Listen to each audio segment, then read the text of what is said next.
Hello বন্ধুরা, এখন বাজার থেকে ইলিশ মাছ নিয়ে এসেছে। বড় বড় সাইজের ইলিশ মাছ 3টে নিয়েছি। এখন কাটবো। বটি নিয়েছি।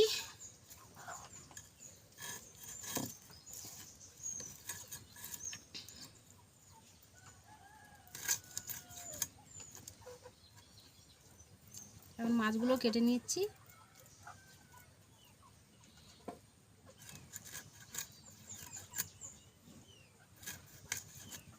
এই যে বড় বড় করে কেটে নিয়েছি। আর এইগুলো কাটছি এখন।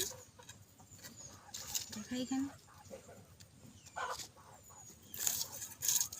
আর আমাদের ভুলুকে দেখেছো? আমাদেরকে দেখাই না, মা ঘাস কাটছিল। এই যে আমাদের সেই জার্সি গরু। এর পিছনে সময় অনেক চলে যায়।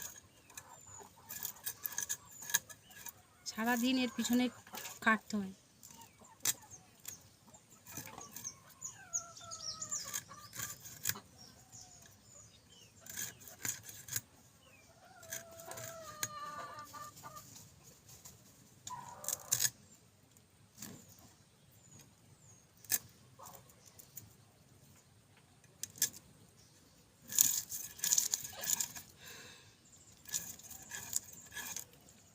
এই সময় আমাদের গোসুয়ায় ইলিশের সিজন। সুন্দরবনে ইলিশ যদি খেতে চাও সুন্দরবনে চলে আসো।